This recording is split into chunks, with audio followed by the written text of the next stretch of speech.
Okay, let's move on to question number 3. Question number 3 is this. I'm trying to cut down on sugar to help my IBD. Are there any sweeteners that are healthy?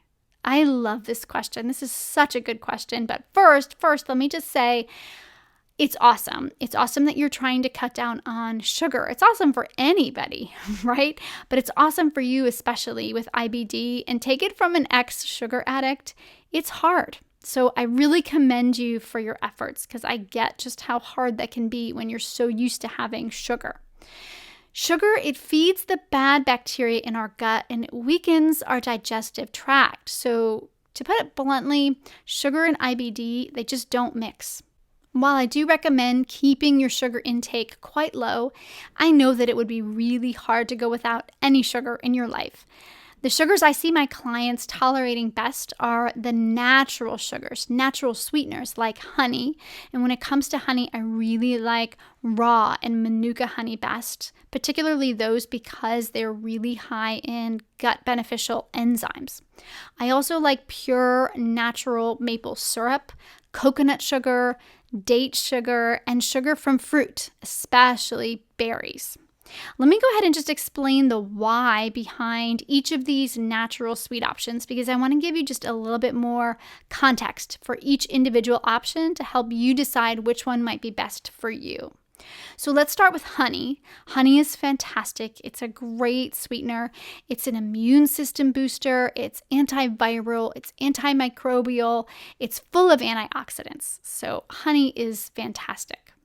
Maple syrup, it's also a great sweetener. It's a source of minerals like zinc and magnesium, and it helps fight inflammation. And also improves our immune system because it's a great source of antioxidants. Coconut sugar. Coconut sugar is another great option, particularly because it's low on the glycemic index. It's also low in fructose. And I mention that because I've seen a lot of mamas with IBD struggle with fructose intolerance. So coconut sugar could be a better option if this is the case for you. Coconut sugar is also great because it has trace amounts of minerals like zinc, magnesium, calcium, iron, and potassium. And it's another sweetener that's full of antioxidants. Date sugar, that is also low on the glycemic index, as well as it's a good source of antioxidants. And I like this, it's a good source of fiber, which is also good for us. And what is better than nature's candy as a sweetener? Fruit.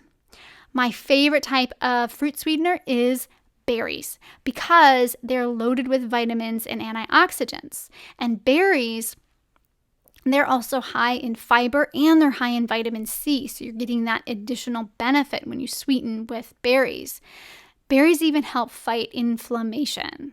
Awesome, right? So there's lots of different sweeteners that you can have. You don't need to think that there's only one option out there for you. There's lots of healthy sweeteners available to you when you're trying to lower your sugar intake.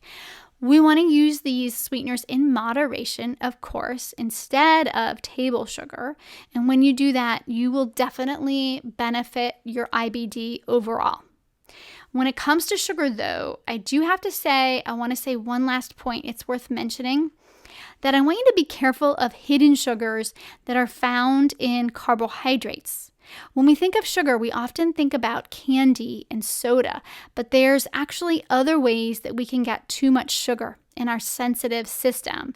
High starch foods like white potatoes and pasta and white bread, these will also increase the amount of sugar in your body. When we're thinking about lowering our sugar intake to help our IBD, don't forget about also lowering your carb intake as well, especially with those white starches.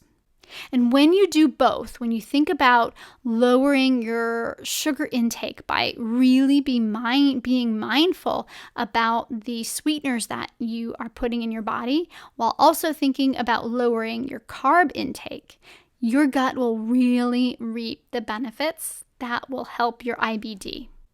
This has been an excerpt from the Cheeky Podcast for Moms with IBD, episode 29.